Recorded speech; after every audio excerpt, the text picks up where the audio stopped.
Let's talk a little bit about vasopressin. What is it? Why do we use it in septic shock? And how do we dose it?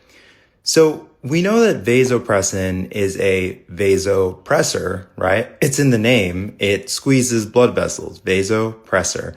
But what really is vasopressin?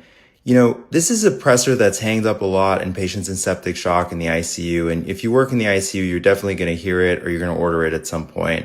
It's important to realize that vasopressin is actually antidiuretic hormone, or ADH. They're the same thing. So if you remember studying physiology at any point, ADH is that hormone that's produced in our brains in the hypothalamus, and then it's released by the posterior pituitary gland. So vasopressin is literally a hormone that our body makes in our brains from a day-to-day basis. And in septic shock, we're actually giving that hormone through the IV, the central line, to the patient.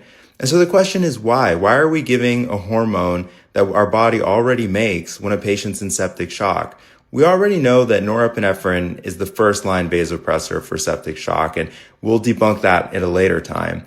The reason we give vasopressin in septic shock is because there is a relative vasopressin deficiency in patients with septic shock. Now, what that means is early on in septic shock, as the blood pressure is falling, the body responds by increasing the amount of vasopressin it's making, which is appropriate, right? But as the septic shock goes on beyond 1 or 2 days, the vasopressin just can't keep up. So we give that extra vasopressin for the body to keep up. Now, how does vasopressin even work? How does it even raise blood pressure?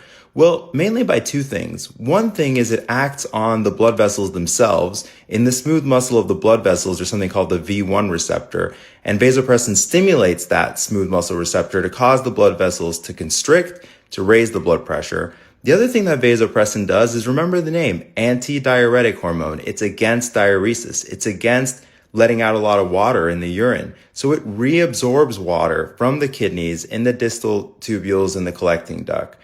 The last thing I'll say about vasopressin is I don't really like to titrate it, because in my mind, it is a vasopressor, but it's also just like a hormone that I'm supplementing. So I just put it at either 0.03 or 0.04 units a minute, and it's either on or it's off. Now, this is what the Surviving Sepsis Guidelines recommends, and that's why that's my practice. But some places will increase the dose or titrate the dose to response. I haven't seen a lot of benefit from that in my practice. The other thing is just be wary of the fact that once you exceed 0.06 units per minute, you run into risk of more side effects.